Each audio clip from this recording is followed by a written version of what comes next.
বর্তমানকার digital বাংলাদেশে গ্রামীণ অঞ্চলের বিভিন্ন ধরনের খাবার কিন্তু প্রায় হারিয়ে যেতে বসেছে।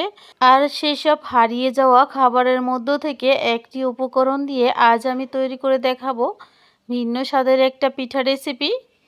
আশা করছি বরাবরের মতো আমার আজকের রেসিপিও আপনাদের ভালো লাগবে। ভালো লাগলে একটা লাইক দিবেন, চ্যানেলটি সাবস্ক্রাইব করে বেল আইকনটি প্রেস করে দিয়ে পাশে থাকবেন। রেসিপিটি খুবই সহজ আর উপকরণও লাগে খুবই কম। সব কিছুই কিন্তু আপনাদের হাতের কাছেই রয়েছে। হ্যালো এভরিওয়ান, আসসালামু আলাইকুম, welcome back to my channel. চলুন তাহলে আর কথা না বাড়িয়ে মূল রেসিপিতে ফিরে যাই। শুরুতে আমি এখানে নিয়ে নিচ্ছি একটা মিক্সিং বোল, আর মিক্সিং বোলে নিয়ে নিচ্ছি 1 কাপ নারকেল কোড়া, সাথে নিয়ে নিচ্ছি সামান্য লবণ, আর মিষ্টির জন্য নিয়ে নিচ্ছি খেজুরের ঝুলা গুড়। আপনারা চাইলে ঝুলা গুড়ের পরিবর্তে চিনিও ব্যবহার করতে পারেন। আমি এখানে 1 কাপ ঝুলা গুড় ব্যবহার করেছি। এবার সমস্ত উপকরণ খুব ভালোভাবে মেখে নেব। মেখে নেওয়া হয়ে গেলে এখানে আমি নিয়ে নিচ্ছি 1 কাপের মতো ছাতু। আমি এখানে পায়রা ছাতুটা ব্যবহার করছি। এবার সমস্ত উপকরণ খুবই ভালোভাবে মেখে নিতে হবে। মেখে নেওয়ার শুরুতে একটু শক্ত মনে হলেও মাখতে মাখতে কিন্তু একদমই পারফেক্ট পর্যায়ে চলে আসবে। আমাদের সমস্ত উপকরণ মাখা হয়ে গেছে। এবার আমি নিয়ে নিচ্ছি 2 টেবিল চামচ চাউলের গুঁড়া। এখানে চাউলের গুঁড়ার পরিবর্তে আপনারা কর্নফ্লাওয়ারও ব্যবহার করতে পারেন। চাউলের গুঁড়াটা ভিজা কিংবা শুকনো যে কোনো একটা হলেই হবে। এবার আরও একবার খুব ভালোভাবে মেখে নিতে হবে।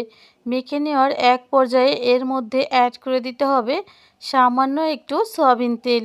সয়াবিন তেলটা ব্যবহার করার কারণে হাত থেকে ও বাসন থেকে খুবই পরিষ্কারভাবে উঠে যাবে, কোনোভাবে বারবার হাতের সাথে লেগে যাবে না। আরও একবার 1 থেকে 2 মিনিটের মতো মেখে নিতে হবে। মেখে নেওয়ার এই পর্যায়ে হাতটা পরিষ্কার করে হাতে একটু তেল মেখে নিতে হবে। আর এরপর এখান থেকে একটু একটু করে ডো নিয়ে এইভাবে হাতের সাহায্যে মুঠ করে করে পিঠার শেপ দিয়ে দিতে হবে। আপনারা চাইলে যে কোনো শেপে পিঠাগুলো তৈরি করতে পারেন। চাইলে গোল করেও তৈরি করতে পারেন, চাইলে চমচমের শেপও দিয়ে নিতে পারেন।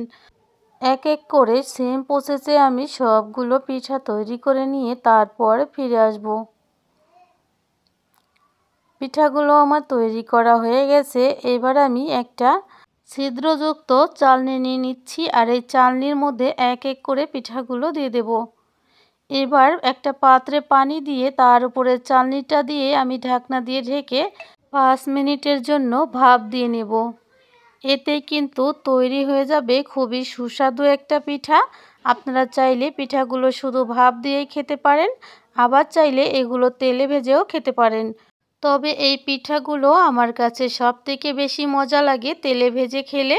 উপরে মচমচে একটা লেয়ার তৈরি হয়, আর মাঝখানে নরম মোলায়েম একটা অংশ থাকে, যা প্রত্যেক কামড়ে অমৃতের একটা স্বাদ পাওয়া যায়। একবার হলেও রেসিপিটা আপনারা ট্রাই করে আমাকে কমেন্ট করে জানাবেন কেমন লেগেছে আপনাদের এই রেসিপিটা। আর রেসিপিটা ভালো লাগলে একটা লাইক দিয়ে চ্যানেলটা সাবস্ক্রাইব করতে কিন্তু ভুলবেন না। তো বন্ধুরা, রেসিপিটা আপনারা ভাপিয়ে খেলেও খুবই সুস্বাদু, আবার তেলে ভেজে খেলেও খুবই সুস্বাদু। যে কোনো একভাবে খেতে পারেন।